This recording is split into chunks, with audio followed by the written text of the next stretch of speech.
भगवान का भक्ति और भगवान की भजन, भगवान की लीलाओं का दर्शन करने के लिए दिया है। इसलिए सभी जीवात्मा को, सभी इस मानव शरीरधारी को भगवान का भजन करना चाहिए, क्योंकि यह तन व्यक्ति पा करके और बहुत ऐसे पाप कर्म कर रहा है जिससे यह दोबारा मिलने वाला नहीं है। इसलिए यह मानव शरीर पा करके अगर हम भगवान का भजन न करें, चिंतन न करें, तो यह मानव शरीर पा करके कोई मतलब नहीं है, क्योंकि इस मानव शरीर को पा करके हम लोग अनेक ऐसे पाप कर रहे हैं। बाबा कहते हैं, नरतन पाई विषय मान दे, ओ नरतन पाई विषय तन दे, नरतन पाई विषय मान दे, नरतन पाई विषय तन दे, पलटी सुधाते सठ विसले, ओ पलटी सुधाते सठ विसले, नरतन पाए विषय मान ले, ओ नरतन पाई विषय मान ले, नरतन पाए विषय मान दे, नरतन पाई विषय मान ले, पलटी सुधाते सठ विसले, ओ पलटी सुधाते सठ विसले, पलटी सुधाते सठ विसले। और हम लोग मानव शरीर को पा करके अनेक विषयों में लगे हुए हैं। जिस प्रकार से कोई व्यक्ति आपको अमृत का कलश दे दे और उस अमृत के कलश को पलट करके और कोई विष भर ले, उस प्रकार से भगवान ने मानव शरीर तो अमृत रूप में दिया ही, लेकिन इस मानव शरीर को हम लोग पा करके अनेक ऐसे पाप कर रहे हैं, भगवान को भजन नहीं कर रहे हैं। इसलिए यह मानव जीवन पाने के बाद सबको भगवान का भजन करना चाहिए। देखिए, मानव जीवन पाना तो कंचित सुलभ हो जाए, लेकिन मानव जीवन पाने के बाद भी सत्संग पाना बहुत दुर्लभ है, क्योंकि आप पूजा जप तप एकांत में बैठ करके कर सकते हैं, लेकिन सत्संग एकांत में नहीं हो सकता। जब तक अपने घर को छोड़ करके आप इस कथा पंडाल में नहीं आएंगे, तब तक यह सत्संग आप को लाभप्रद नहीं होगा, क्योंकि सत्संग करने के लिए समूह में बैठना अति आवश्यक है। और जब व्यक्ति सत्संग नहीं करता है, तो जो व्यक्ति सत्संग नहीं किया उसको विवेक नहीं होता है। इसी बात को बाबा कह रहे हैं, बिनु सत्संग विवेक न होई, बिनु सत्संग विवेक न होए, बिनु सत्संग विवेक न होई, बिनु सत्संग विवेक न होए, राम कृपा बिनु सुलभ न सोई, ओ राम कृपा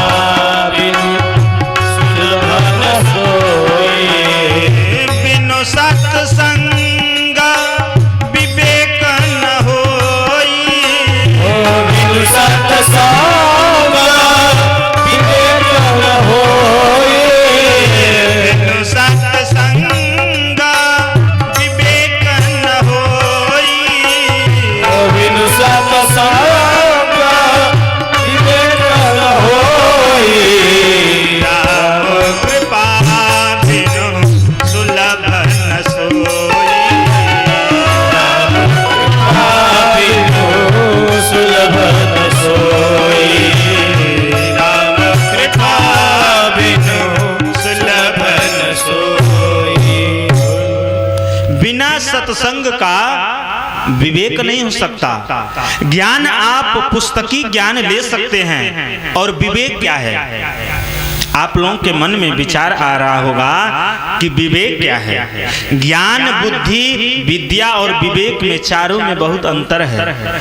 विवेक उसे कहते हैं कि जो ज्ञान की सीढ़ियों से बहुत ऊंचा उठ गया है, उसी का नाम विवेक है। और विवेक आपको तब प्राप्त होगा जब आप समूह में, समाज के बीच में बैठेंगे, सत्संग करेंगे, तब आपको विवेक होगा।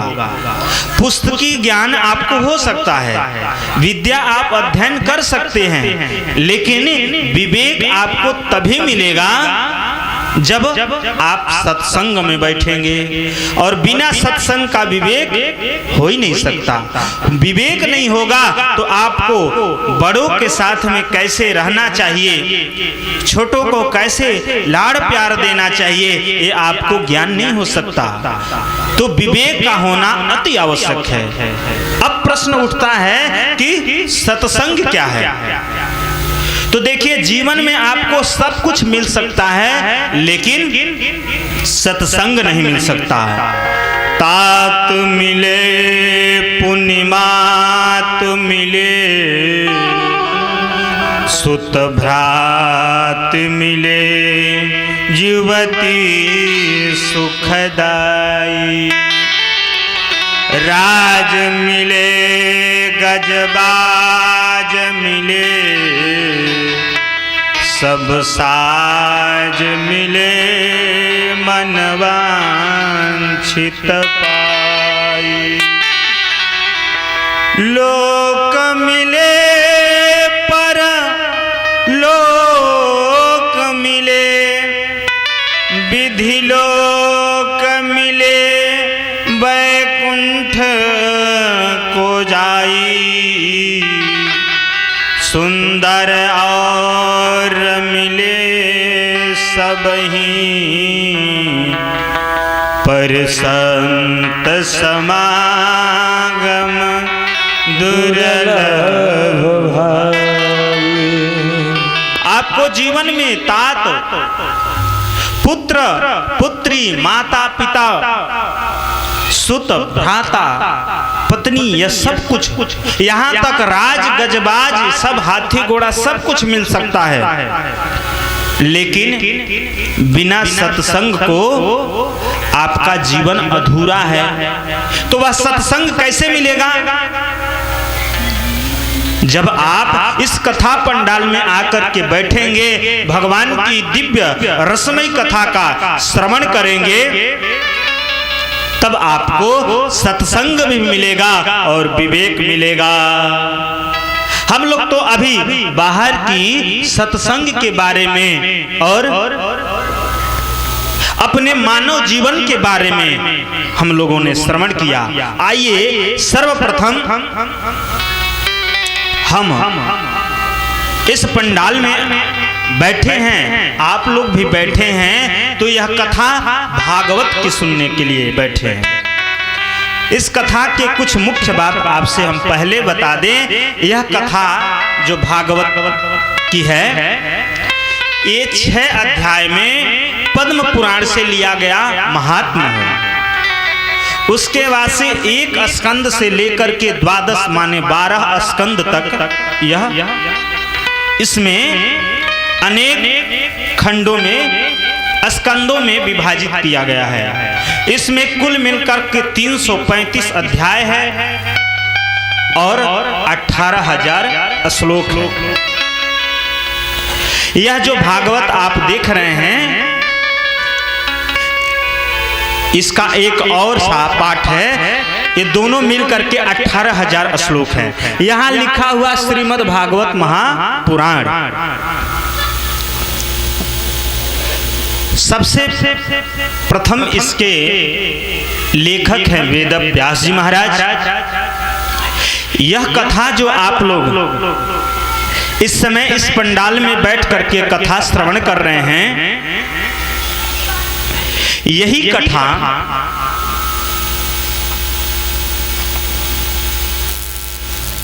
नैमिषारण्य क्षेत्र में सूत जी महाराज शौनकादि ऋषियों को श्रवण करा रहे हैं। जिस प्रकार से आप इस पंडाल में बैठे हैं, वैसे ही नैमिषारण्य क्षेत्र में सूत जी महाराज शौनकादि ऋषियों को श्रवण करा रहे हैं। सूत जी कथा मंच पर बैठे हैं और शौनकादि और सनकादि में आप लोग भेद समझ लें, तब कथा आगे की समझ में आएगी। सनकादि वह ऋषि हैं, सनक, सनंदन, सनातन और सनत कुमार, ये 4 ऋषि हैं, वह सनकादि ऋषि हैं। और जो सनकादि ऋषि हैं, शौनकादि, वह 88,000 ऋषि हैं। उन सभी ऋषियों के प्रतिनिधित्व करते हुए शौनक जी ने सूत जी से पूछते हैं। सर्वप्रथम इस श्रीमद् भागवत महापुराण की प्रथम श्लोक में वेद व्यास जी ने भगवान श्री कृष्ण को नमन किया। सच्चिदानंद रूपाय विश्वोत्पत्त्यादि हेतवे तापत्रय विनाशाय श्री कृष्णाय वयं नुमः। सर्वप्रथम महात्मा जो 6 अध्याय से लिया गया है, पद्म पुराण का प्रथम अध्याय का प्रथम श्लोक है। सच्चिदानंद रूपाय विश्वोत्पत्त्यादि हेतवे सतघन चित्तघन आनंद, सच्चिदानंद। यहाँ सभी लोग ज्ञानी व्यक्ति बैठे हैं। सत में जो ता है वो हलंत है व्याकरण के दृष्टि से, तो आधे शब्दों की गणना नहीं होती है। तो सत में जो ता है वो हलंत है, चित्त में जो ता है हलंत है, और आनंद में जो आधा न है वो भी आधा अंक की, आधा शब्दों की गणना नहीं होती।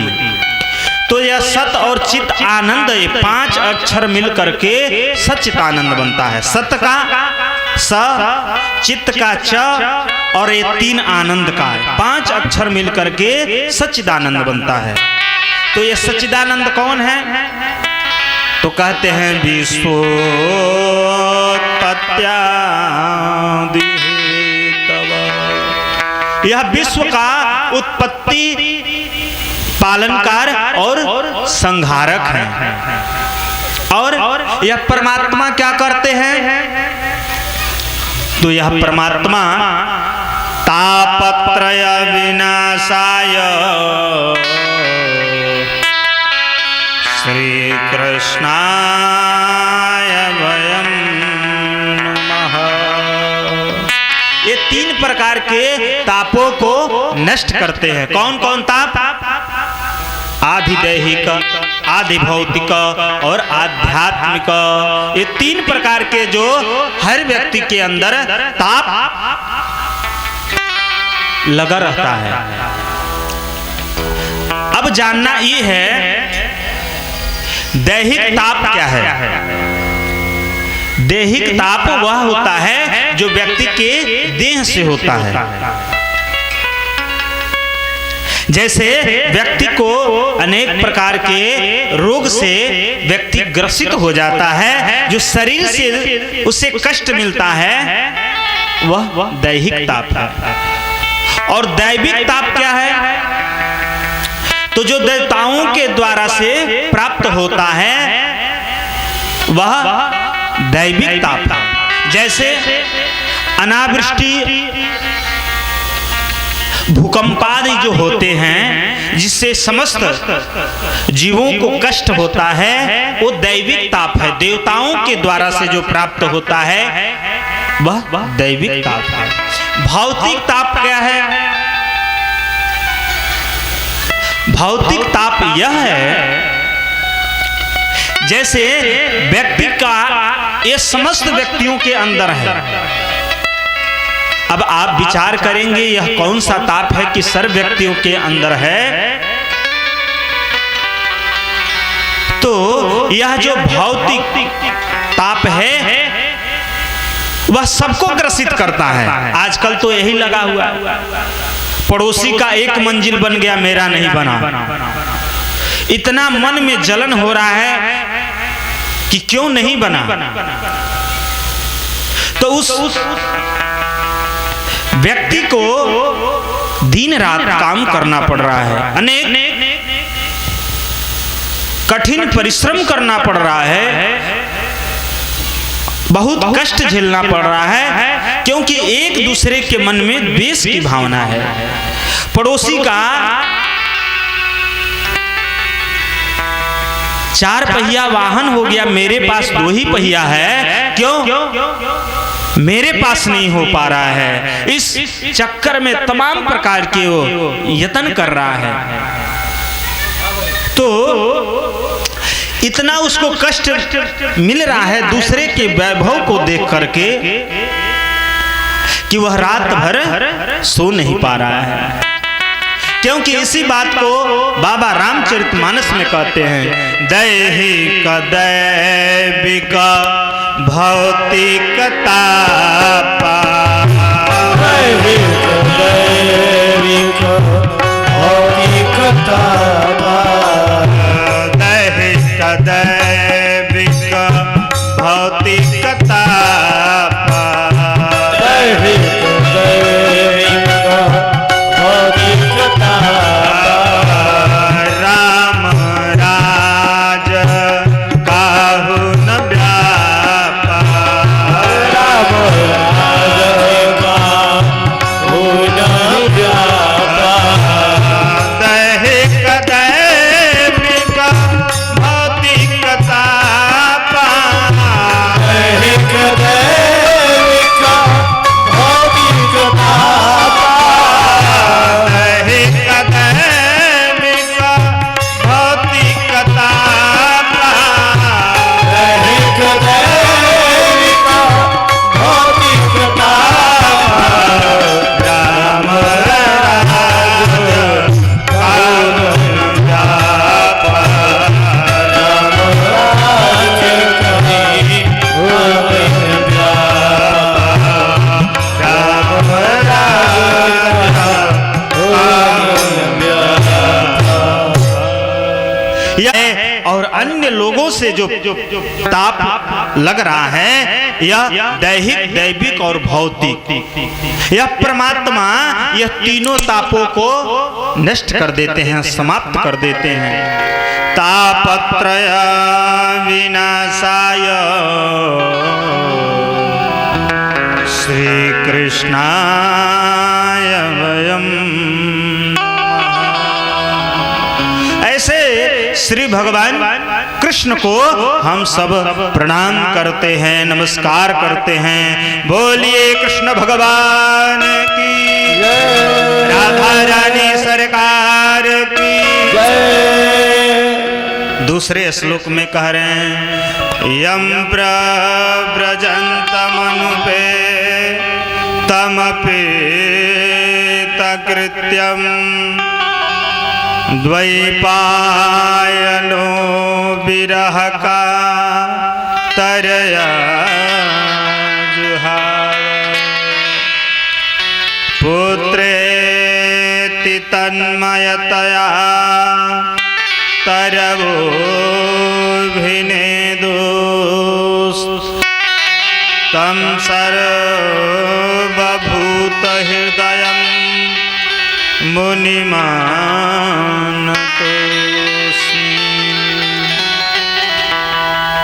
वेदव्यास जी के पुत्र जो सुखदेव भगवान हैं,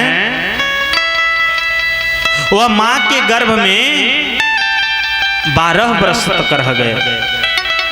भगवान की प्रेरणा से वह बाहर आए, उनका नालन छेदन भी नहीं हुआ था, और वह जन्म लेते ही अपनी माया से 4 वर्ष और बढ़ा लिया। 16 वर्ष के हो गए और 16 वर्ष के होने के बाद अब भी नाल छेदन भी नहीं हुआ था। अपनी नाल को लेकर के ही वन की ओर जाने लगे। जब वन की ओर जाने लगे तो वेद व्यास जी को पुत्र मोह हुआ। तो पुत्र मोह हुआ तो उन्होंने अपने पुत्र को बार बार यत्न कर रहे हैं, पुत्र रुक जाओ, पुत्र रुक जाओ, लेकिन सुखदेव भगवान रुके नहीं। जब सुखदेव भगवान रुके नहीं तो आगे आगे सुखदेव भगवान चल रहे हैं और पीछे से पिताश्री वेद व्यास जी चल रहे हैं। तब जब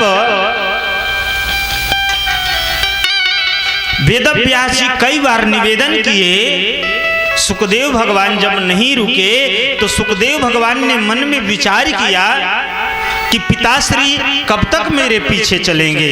इसलिए उन्होंने अपने हृदय के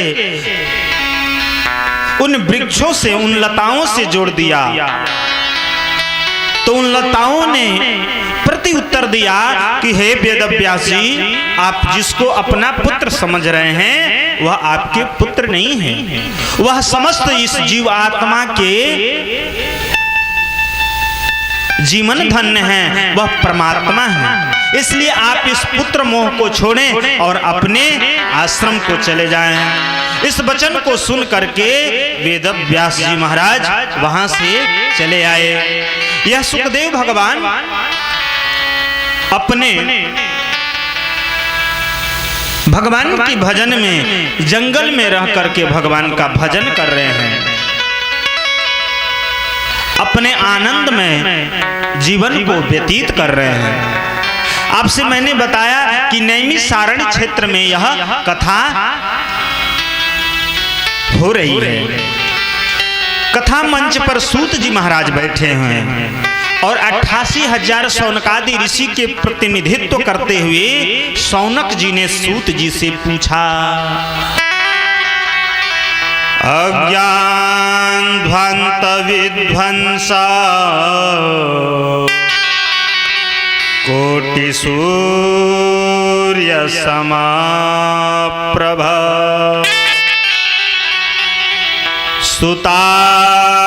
सुताख्याये कथा सारम मम कर्ण रसानंद। शौनक जी ने सूत जी से पूछा, क्या पूछा?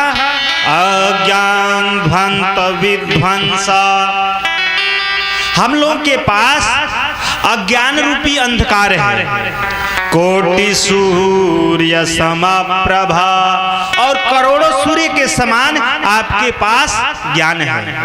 हम लोगों के पास अज्ञान रूपी अंधकार है और उस अंधकार को दूर करने के लिए करोड़ों सूर्य के समान आपके पास ज्ञान है।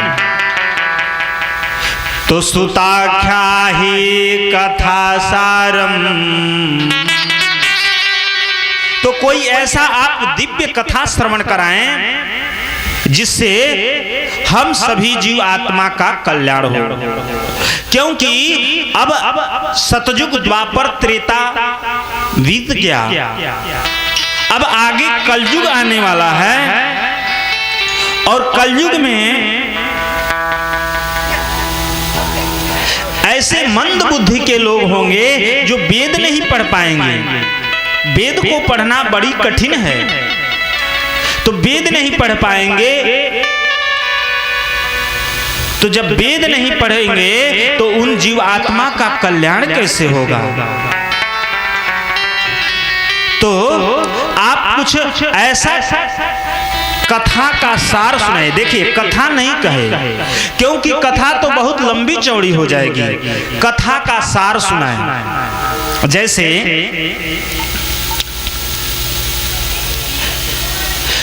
दही से निकला हुआ जो मक्खन है उसका घी सार होता है, लेकिन जो कार्य घी कर सकता है वह दही नहीं कर सकता, दूध नहीं कर सकता। दूध से बना हुआ दही, दही से निकला हुआ मक्खन, मक्खन से घी जो कार्य कर सकता है वह दूध नहीं कर सकता। जैसे आपको गर्मा गर्म पूड़ी निकालनी हो तो आप कितना भी दूध डाल करके अब पूड़ी निकाले, एक भी पूड़ी नहीं निकलेगा। लेकिन अगर घी हो तो तमाम पूड़ियां निकल जाएंगी।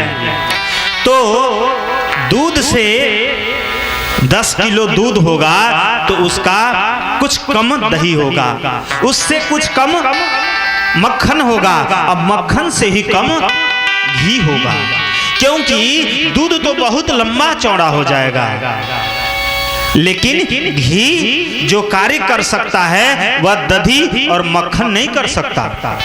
इसलिए इन्होंने कहा कथा तो बहुत लंबा चौड़ा हो जाएगा, आप कथा का सार सुनाइए, क्योंकि अब आने वाला समय जो है वह समय ऐसा होगा कि कोई वेद नहीं पढ़ेगा, क्योंकि उनकी बुद्धि इतना तीव्र नहीं होगी जिससे वह वेद को पढ़ सके। तो इसलिए आप कोई श्रेष्ठतम से श्रेष्ठ जो कथा का सार हो आप उससे श्रवण कराइए। चिंतामणिर्लोक सुखम सुहृद्वरा स्वर्ग संपदम प्रयच्छति गुरु प्रीतो वैकुंठम योगी दुर्लभम।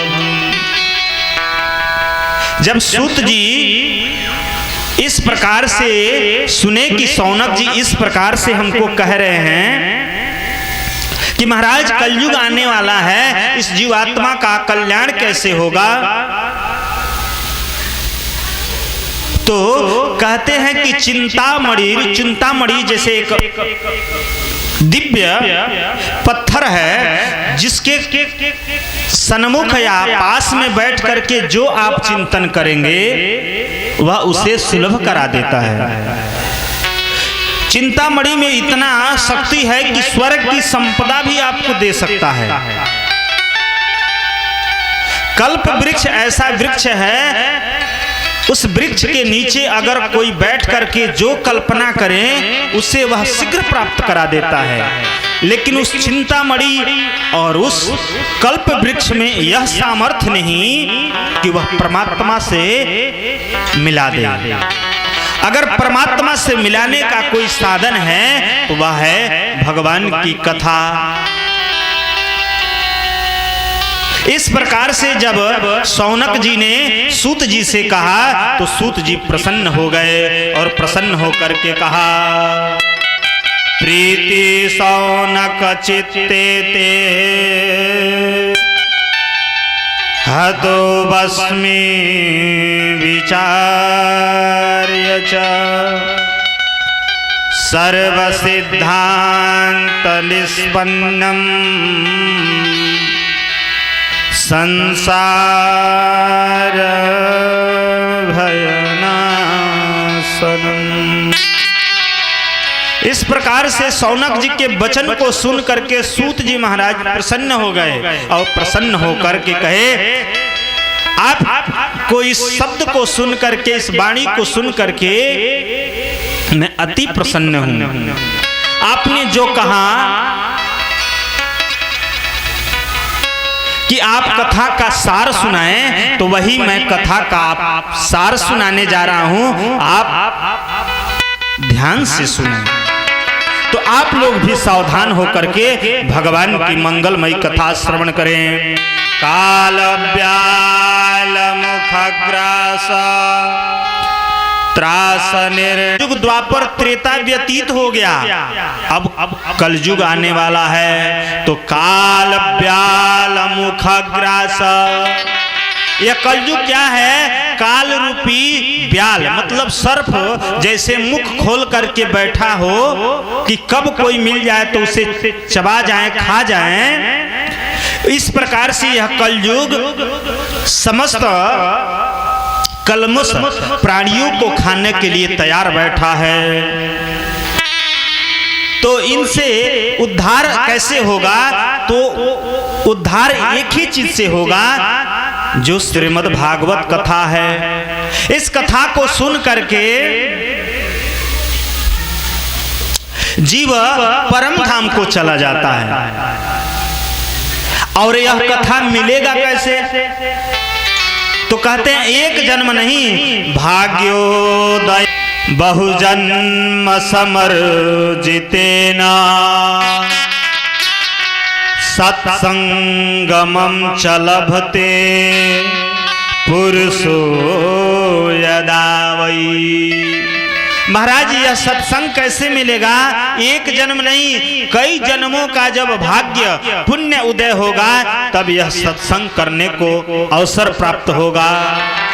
इसी कथा को राजा परीक्षित को सुखदेव भगवान सुना रहे थे।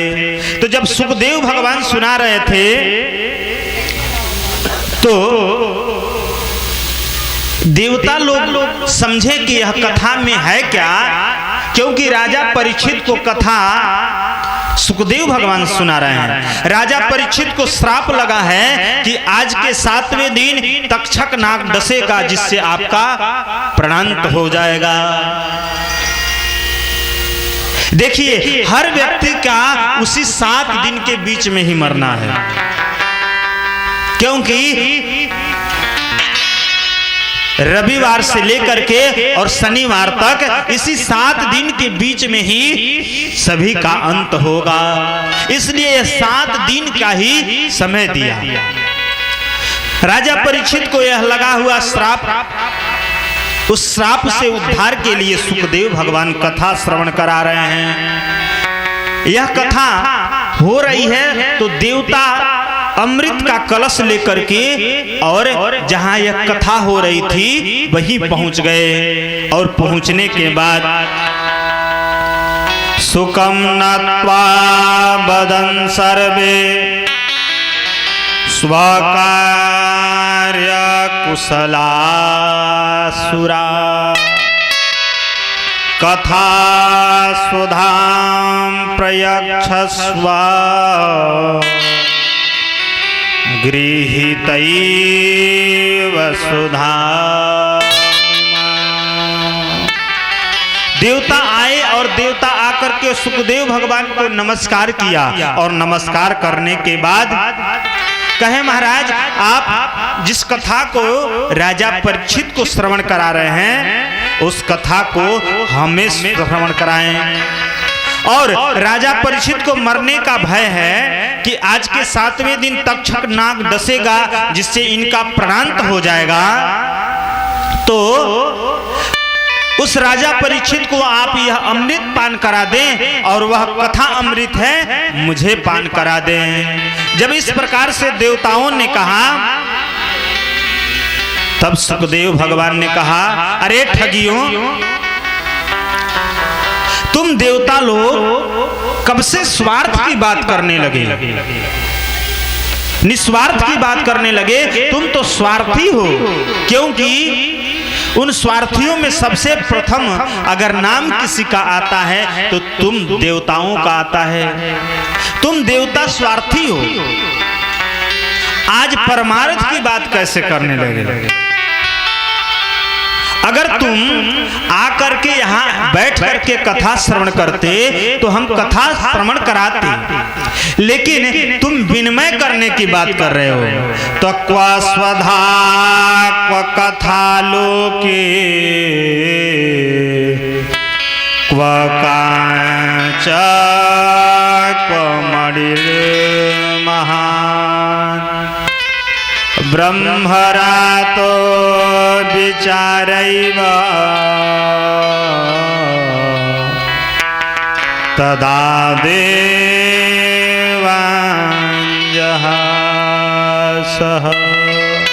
अरे देवताओं, कहाँ तुम्हारा यह अमृत और कहाँ यह मेरा कथामृत? क्योंकि विनिमय उस वस्तु से होती है जो समकक्ष की वस्तु है। अब ये बताइए, आपसे कोई कांच दे, शीशा दे और उसके बदले में मणि मांगे तो आप अदला बदली करेंगे? नहीं करेंगे। सुखदेव भगवान कह रहे हैं, देवताओं, कहाँ तुम्हारा यह जो अमृत है कांच के समान है और मेरा कथा अमृत क्या है? यह मणि के समान है।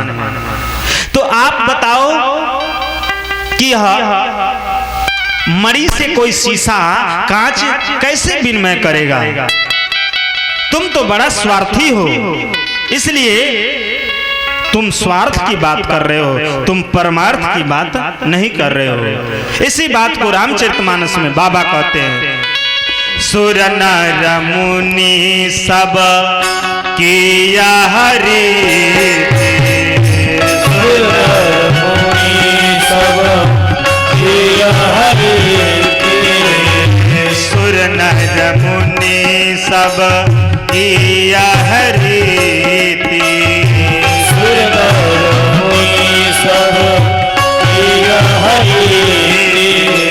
स्वार्थ लागे करहि सब प्रीति, स्वार्थ लागे करहि सब प्रीति, सुर नर मुनि जन की हरीति, सुर नर मुनि सब किया हरीति, सुर नर मुनि जन किया हरीति, सुर नर मुनि सब किया हरीति, स्वार्थ लागे करहि सब प्रीति, स्वार्थ लागे करहि सब प्रीति। अरे देवताओं, तुम कब से परमार्थ की बात करने लगे? तुम तो कि कोई कांच से अपना मणि कैसे बदलेगा, क्योंकि तुम अभक्त हो, इस कथा को सुनने के लायक नहीं हो। डांट करके सुखदेव भगवान ने देवताओं को भगा दिया। अब देवता जब भागे भागे गए तो ब्रह्मा जी के पास में गए और ब्रह्मा जी से पूछा, अरे पितामह, इस सुखदेव जी की कथा में कौन ऐसा दिव्य गुण है कि हम लोग जाकर के इस अमृत को दिए, तब भी वह सुखदेव जी ने इस अमृत को नहीं लिया और हमें अभक्त कह करके डांट करके भगा दिया। इस कथा अमृत का प्रभाव क्या है? सत्वलोके तुलां बद्ध्वा तुलयत् साधनान्यज। सभी देवता एकत्रित होकर के ब्रह्मा जी से कहे तो ब्रह्मा जी ने कहा कि कुछ तो इसका गुण होगा, लाओ समस्त धर्म शास्त्रों को एक पलड़े पर रखे। सत्वलोक में एक तराजू मंगाया और तराजू मंगा करके जितने अपने धर्म शास्त्र के ग्रंथ है सबको एक पलड़े में रखा और दूसरे पलड़े में श्रीमद् भागवत महापुराण को रखा। तो लघु नन्यानि जातानि गौरवेण इदं महा तदा ऋषिगणा सर्वे विस्मयं परमं जजु। जैसे ने ब्रह्मा जी ने सत्वलोक में तराजू लेकर के तौला तो जो अन्य धर्म ग्रंथों के पलड़ा था वो ऊपर की तरफ उठ गया और भागवत महापुराण की जो पलड़ा था तो वह नीचे दब गया। जब नीचे दबा तो ब्रह्मा जी ने घोष कर दिया कि अगर सबसे कोई जीव को कल्याणार्थ कोई धर्म ग्रंथ है, कोई शास्त्र है तो है श्रीमद् भागवत महापुराण। बोलिए भागवत भगवान की जय। जय जय राधा रमण गिरधारी गिरधारी श्याम बनवारी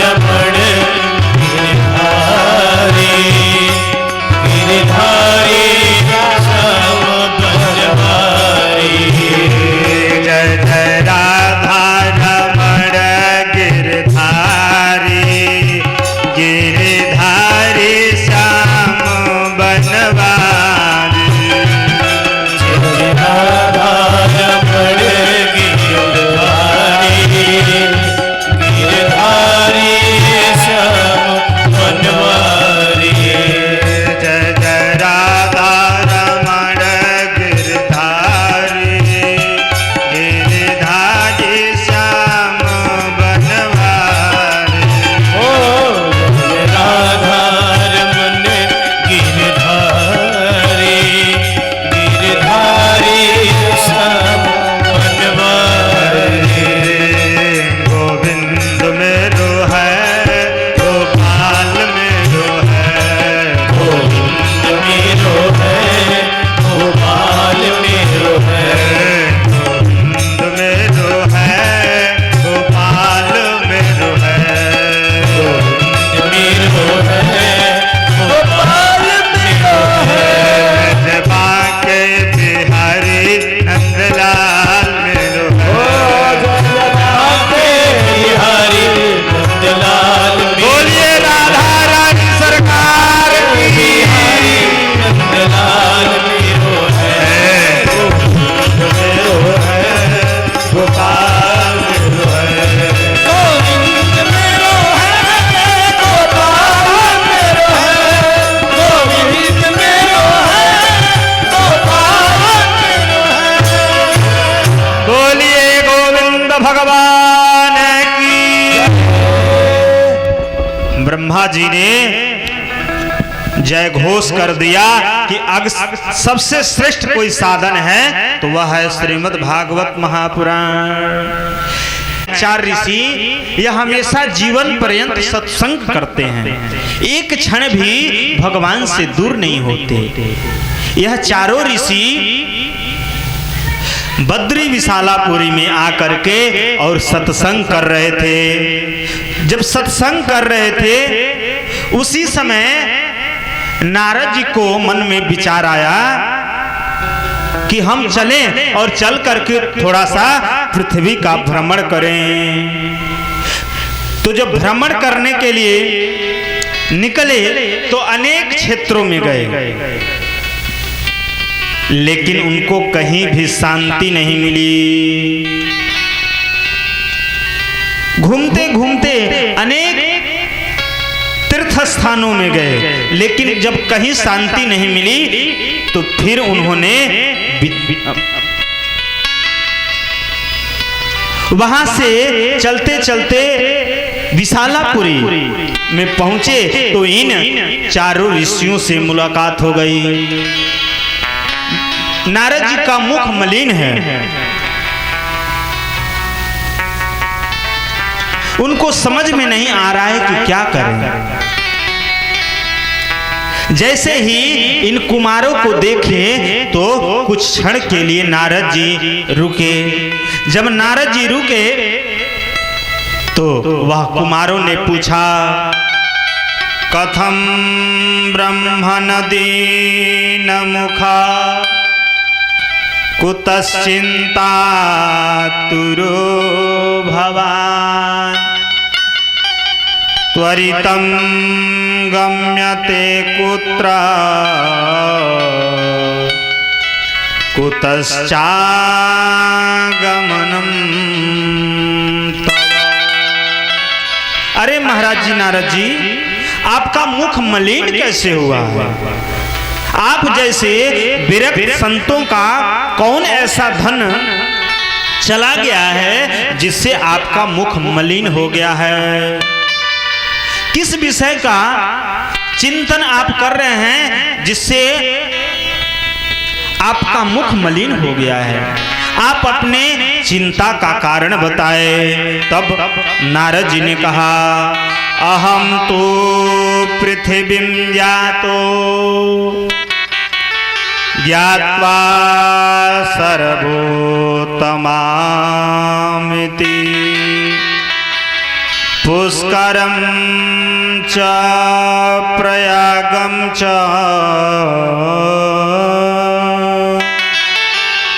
काशीं गोदावरीं तथा। नारद जी ने कहा कि महाराज, मैं इस पृथ्वी को सर्वश्रेष्ठ समझ करके और स्वर्ग लोक से भ्रमण करने के लिए आया। तो हरि क्षेत्र, पुष्करम, प्रयाग और काशी अनेक क्षेत्रों में मैं गया, लेकिन मुझे कहीं शांति नहीं मिली। एक जगह मैंने तीर्थों में गया, तो आज एक बार कोई सत्य बोल दे तो अपने आप को राजा हरिश्चंद्र समझ रहा है। सत्यम नास्ति तपः शौचम दया दानम न विद्यते उदरम भरिणो जीवा वराका कूटभाषिण। नारद जी कह रहे हैं, महाराज, यह कलयुग के लोग एक बार सत्य बोल दें तो अपने आप को राजा हरिश्चंद्र समझते हैं। सत्य तो है ही नहीं है, कोई तप भी नहीं कहता, कोई पवित्रता से रहता भी नहीं, न कोई किसी जीव पर दया करता, न कोई किसी को दान देता। सभी लोग अपना अपना उदर, पेट भरने में लगे हुए। बराका कूटभाषिण, और सब एक दूसरे से बहुत झूठ बोल रहे हैं, क्योंकि उसे सत्य से कोई मतलब नहीं है, उनको झूठ का ही सहारा लेना है। लोग क्या हो गए हैं, मंद बुद्धि के हो गए हैं। पाखंडा निरता संतो विरक्ता सपरिग्रहा। और पाखंडा नीरता संतो शब्द लिखा, पाखंडा नीरता संतो। कुछ संत पाखंडी हो गए हैं, ऐसा नहीं है, कुछ पाखंडी संत का भेष धारण करके अनेक तीर्थ स्थलों में घूम रहे हैं। इस विषय को नारद जी ने कहा कि संत पाखंडी नहीं हुए हैं, कुछ पाखंडी भगवा रूप धारण करके और अनेक तीर्थों में पाखंड कर रहे हैं। नारद जी कह रहे हैं, तरुणी प्रभुता गे, और घर में स्त्रियों का चलता है, और श्याल को बुद्धिदायक, और घर में साला सलाहकार हो गया। आप लोग भी जान रहे हैं कि घर में आजकल साला ही सलाहकार हुआ है। अभी पतिदेव कुछ कहने के लिए हैं, तब तक माता सब यही कहा था, आपसे तो अच्छा तो मेरा भाई है। क्योंकि आप अभी किसी निर्णय को लेने में बहुत समय लगाते हैं, मेरे भाई से फोन करके पूछ लीजिए, वह तुरंत निर्णय देता है। नारद जी कह रहे हैं कि घर में साला सलाहकार हो गया है। कन्या विकृणो लोभा, और लोग कन्याओं का क्रय विक्रय कर रहे हैं, कन्याओं का क्रय विक्रय कर रहे हैं। दंपति नाम चकलकना, और पति पत्नी में बन नहीं रहा है। रोज ना रोज, एक ना एक दिन कुछ ना कुछ झगड़ा तो हो ही जाता है। आश्रमायौ अनारुद्धास तीर्थानि सरितस्तथा देवता अन्यता यत्र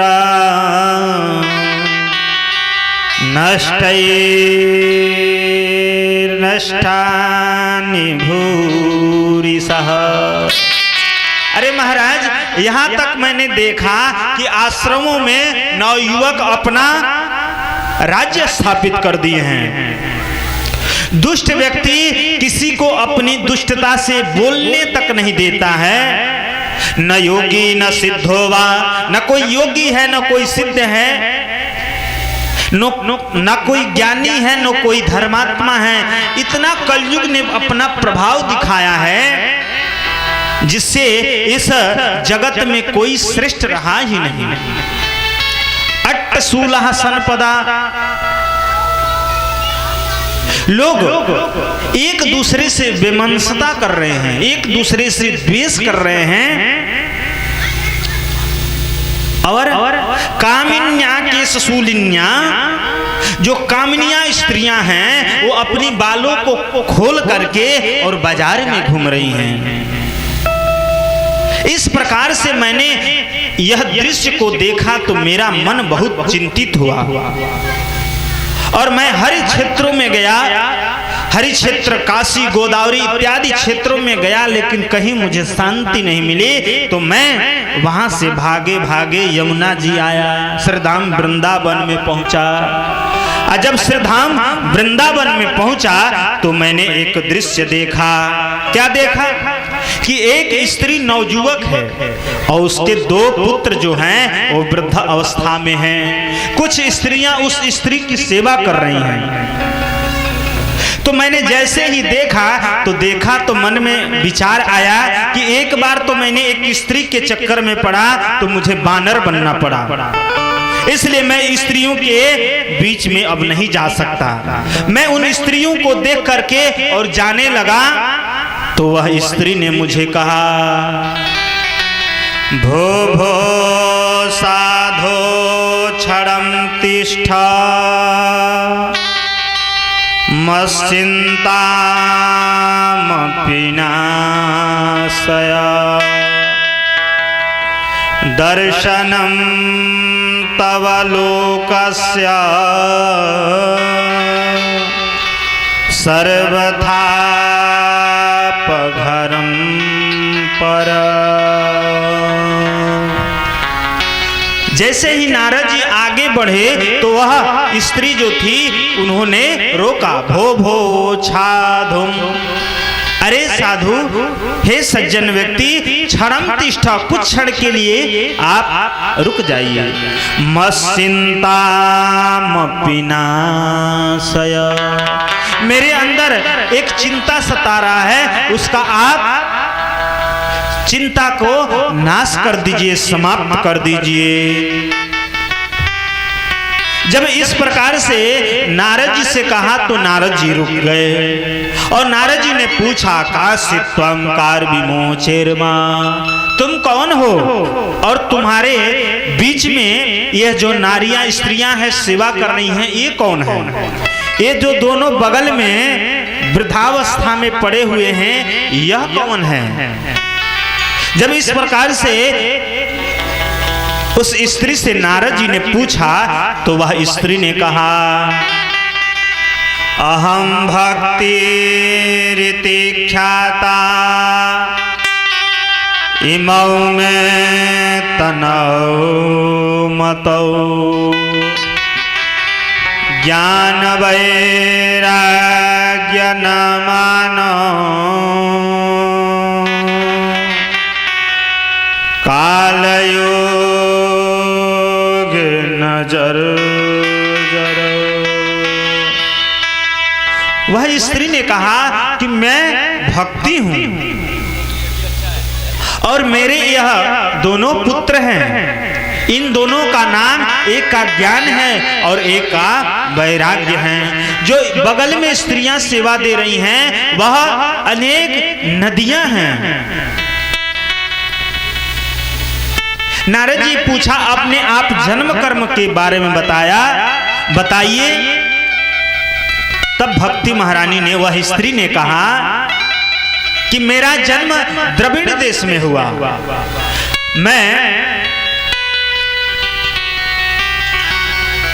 बड़ी हुई कर्नाटक में, और कहीं कहीं मेरा महाराष्ट्र में सम्मान हुआ, लेकिन जैसे मैं गुजरात आई तो जीर्णता गता, तो मैं वृद्धावस्था को चली गई। मेरा जन्म द्रविड़ देश में हुआ, मैं कर्नाटक में पली बढ़ी, और कहीं कहीं महाराष्ट्र में मेरा सम्मान हुआ, लेकिन मैं वहां से जब गुजरात गई तो मैं वृद्धावस्था को चली गई। और ये मेरे दोनों जो पुत्र हैं ज्ञान वैराग्य, यह तो नौजवान थे। तो मैं वहां से जब वृद्धा अपना शरीर लेकर के श्रीधाम वृंदावन में घूमते घूमते आई तो मैं तो तरुणी हो गई, लेकिन ये जो दोनों मेरे पुत्र हैं ज्ञान वैराग्य, यह वृद्धावस्था में चले गए।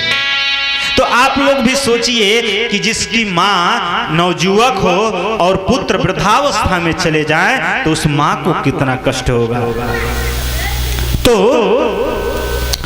नारद जी से वह स्त्री कह रही हैं कि जैसे मैंने वृंदावन आई तैसे मैं तरुण हो गई, लेकिन यह ज्ञान वैराग्य जो है मेरे पुत्र हैं ये वृद्धावस्था में चले गए। तो हे नारद जी, आप कुछ ऐसा करें जिससे इन मेरे पुत्रों को अचेत जो अवस्था में पड़े हैं उनको चेतना आ जाए, इसके लिए आप कुछ करें।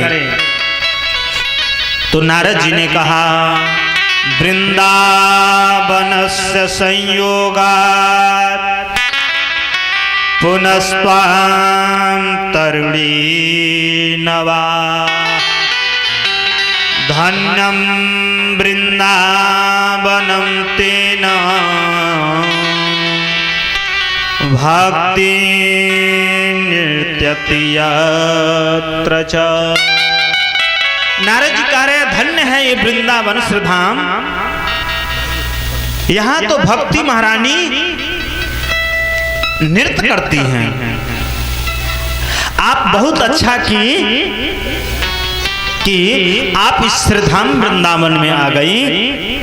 भक्ति महारानी ने कहा, नारद जी मैं तो ठीक हूँ, मुझे कोई कष्ट नहीं है, लेकिन मेरे दोनों पुत्र जो ज्ञान वैराग्य हैं ये अचेत अवस्था में पड़े हैं, इनके लिए आप कुछ करें। तो नारद जी कह रहे हैं कि देवी आप चिंता न करें, यह धन्य है वृंदावन जहां भगवान स्वयं अनेक लीला करते हैं और भक्ति महारानी यहाँ नृत्य करती हैं। आप किसी प्रकार का चिंता न करें, क्योंकि यत् फलम नास्ति तपसा न योगेन समाधिना तत्फलं लभते सम्यक् कलौ के सवकृतना।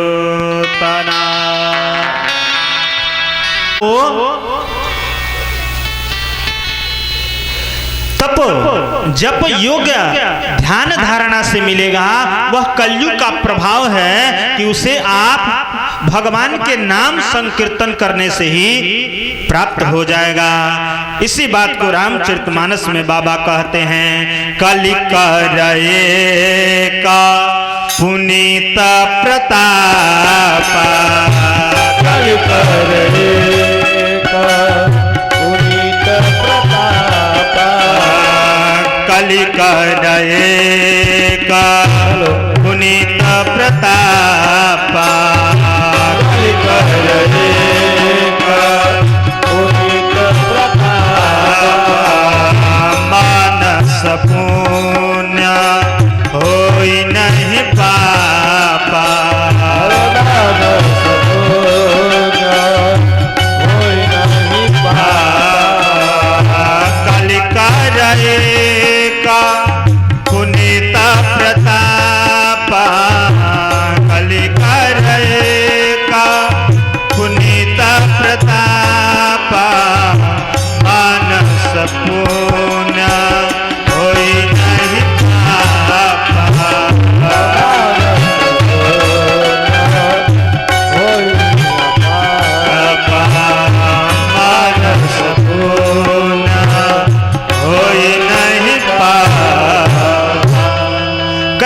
प्रभाव है कि मन से आप चाहेंगे कि पाप करें तो उस पाप का दोष नहीं लगेगा, लेकिन आप चाहेंगे कि मन से पुण्य हो जाए तो उस पुण्य का फल आप पे मिलेगा। सबसे बड़ा भगवान नाम संकीर्तन का फल बताया। नारद जी के इस वचन को सुन करके भक्ति महारानी तो प्रसन्न हुई। प्रसन्न होकर के भक्ति महारानी ने नारद जी से कहा कि महाराज, आप मैंने इस दोनों पुत्रों को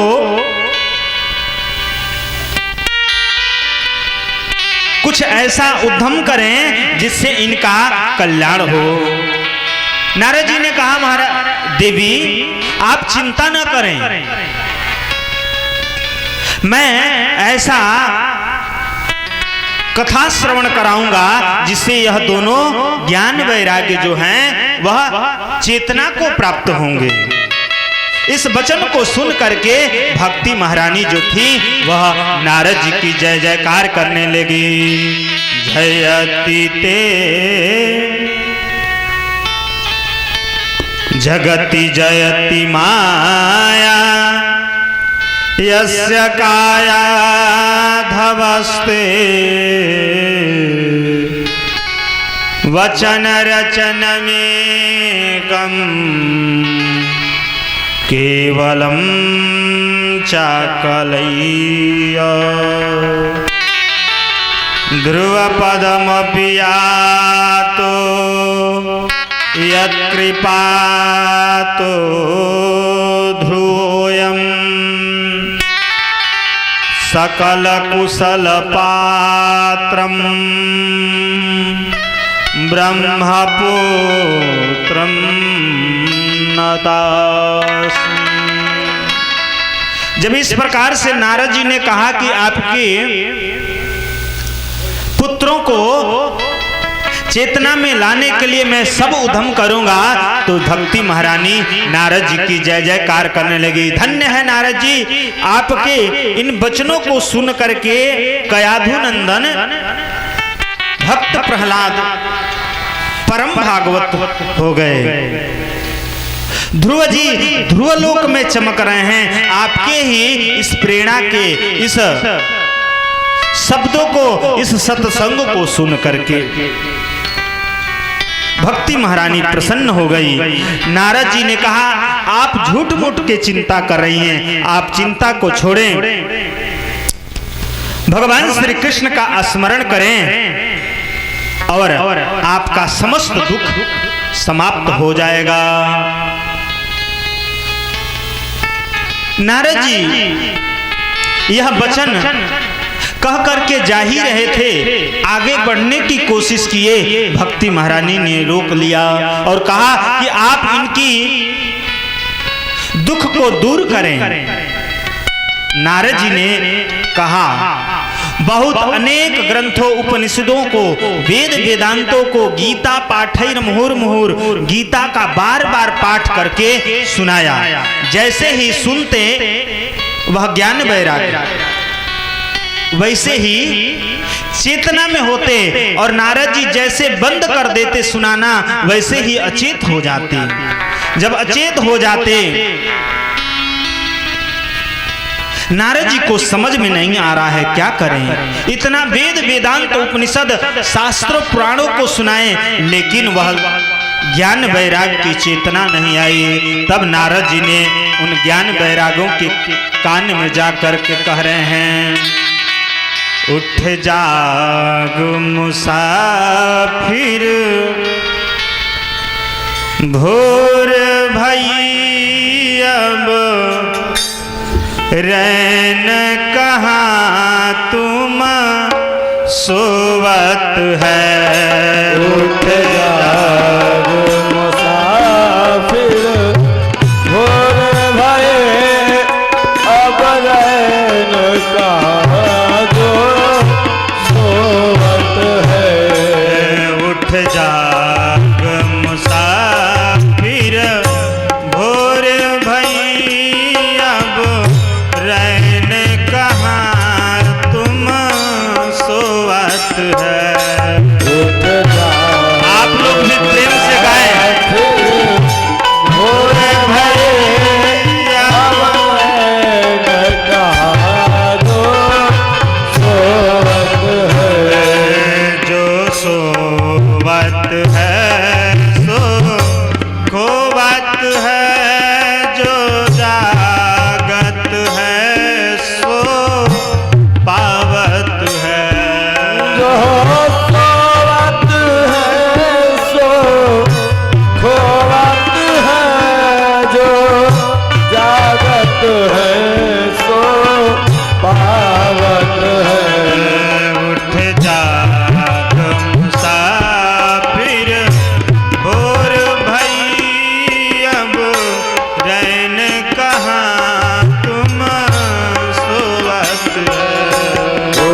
जाग मुसाफिर घोर भय अब नैन कहाँ जो सोत है।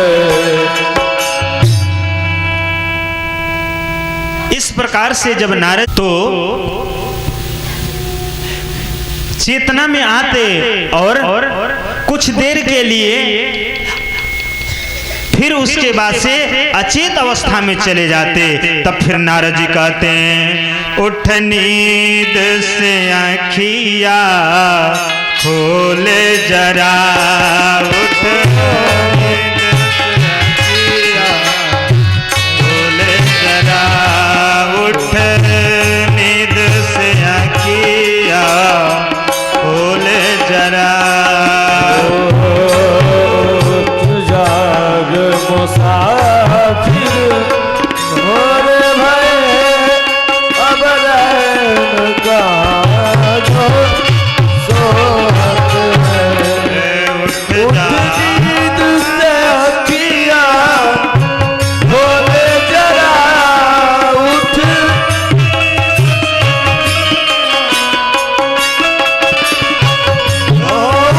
नींद से आँखियाँ खोल जरा, अपने प्रभु से ध्यान लगा, अपने प्रभु से ध्यान लगा। यह प्रीति करन की रीति नहीं प्रभु, जागत हो तुम सोवत जाग मुसाफिर भोर भय अब नैन कहाँ सोवत है। उठ जाग मुसाफिर घोर भई अब रैन कहाँ तुम सोवत है। जो सोवत है जो जागत है सो पावत है। उठ जाग मुसाफिर भोर भई अब नैन कहाँ सोवत है। जाग मुसाफिर भोर भई अब नैन कहाँ सोवत है। इस प्रकार से बार बार नारद जी ने कहा तो ज्ञान वैराग्य की जो अचेत अवस्था में थी वह चेतना तो होती, लेकिन फिर वैसे ही अचेत हो जाते। उसी समय आकाशवाणी हुई, नारद जी महाराज आप इनको सत्कर्म सुनाएं। सत्कर्म, अब आप बताइए कि सत्कर्म क्या होता है। जो वेद वेदांत उपनिषद गीता पाठ का जो उन्होंने सुनाया, क्या वह सत्संग नहीं था? वह क्या था? नारद जी ने जैसे आकाशवाणी को सुना, अब नारद जी को समझ में नहीं आ रहा है कि क्या करें। सत्संग क्या होता है? तो नारद जी अनेक तीर्थों में ऋषि महर्षियों के पास में जाते, संतों के बीच में जाते, लेकिन जब देखते कि नारद जी अब आ रहे हैं, तो नारद जी जैसे बड़े संत अगर सत्संग के बारे में पूछ रहे हैं, तो कुछ तो संत ऐसे ही जपमाली में जप हाथ डाल करके जप करने लगते कि हम मौन धारण किए हैं, हम बोल नहीं सकते, क्योंकि नारद जी ऐसे सत्संगी व्यक्ति सत्संग के बारे में पूछ रहा है। कोई उत्तर नहीं देता, तो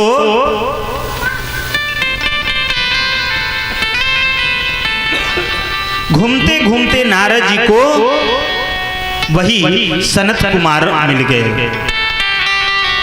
संत कुमारों से यह बात कहा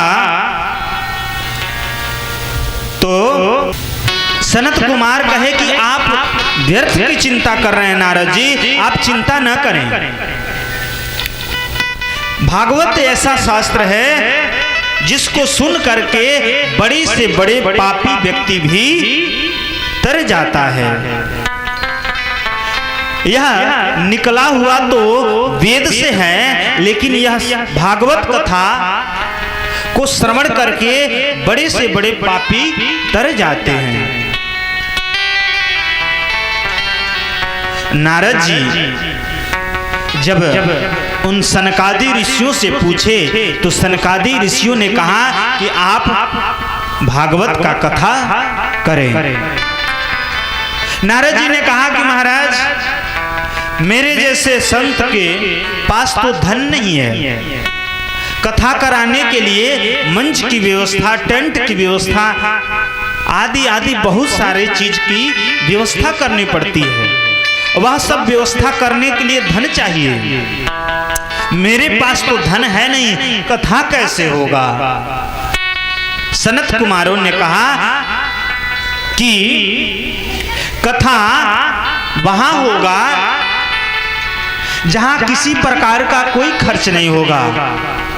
हम लोग विशालापुरी से थोड़ा नीचे चलते हैं और नीचे के लोग जो व्यक्ति हैं वो थोड़ा ऊपर बढ़ेंगे, हम लोग हरिद्वार में चलेंगे। वहां एक बट वृक्ष है, वहीं पर बैठ करके हम लोग कथा श्रवण करेंगे। सनकादिक कुमारों के कहने पर नारद जी सनकादि ऋषियों के साथ में बद्री विशालापुरी से हरिद्वार आए और हरिद्वार से इस तराई के जो लोग थे वह हरिद्वार पहुंचे। पहुंचने के बाद वही भागवत कथा को कुमारों ने नारद जी को सुनाया। नारद जी के मध्य से ही इन ज्ञान वैराग्य की चेतना आ गई और जो भक्ति महारानी थी वह नृत्य करने लगी, नाचने लगी। यह दृश्य देख करके सनकादिकों ने इसका कथा को सर्वश्रेष्ठ कह करके जयकार लगाने लगा। बोलिए भागवत भगवान